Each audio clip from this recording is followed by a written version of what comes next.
Hi friends, welcome to Ftopreview.com. In this video, we're learning how to open NVIDIA Control Panel from your desktop. Okay, you can simply right click, then select Show More Options. Then you can see option NVIDIA Control Panel. Click here. If you're first time, then you will see this license agreement. So just click Agree and Continue. Otherwise, you can read the whole script. Okay, and just click Agree and Continue. Then you will be get this page. From here you can know which version is running. Okay, and what's your graphics card. My graphics card is Quadro RTX 5000 and the version is 580.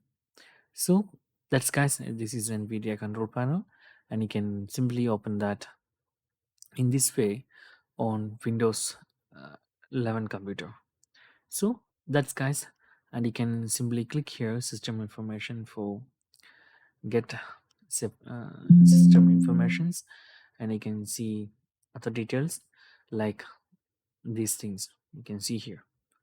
So that's guys, very simple tutorial, and if you need any kind of Android or iPhone or PC or Mac tutorial, just comment below. I will post my replies as videos so you can easily watch and understand it. And if you enjoyed this video, please like, comment, share, and subscribe our channel for getting more videos like this. Thank you so much for watching. Have a nice day. Bye bye.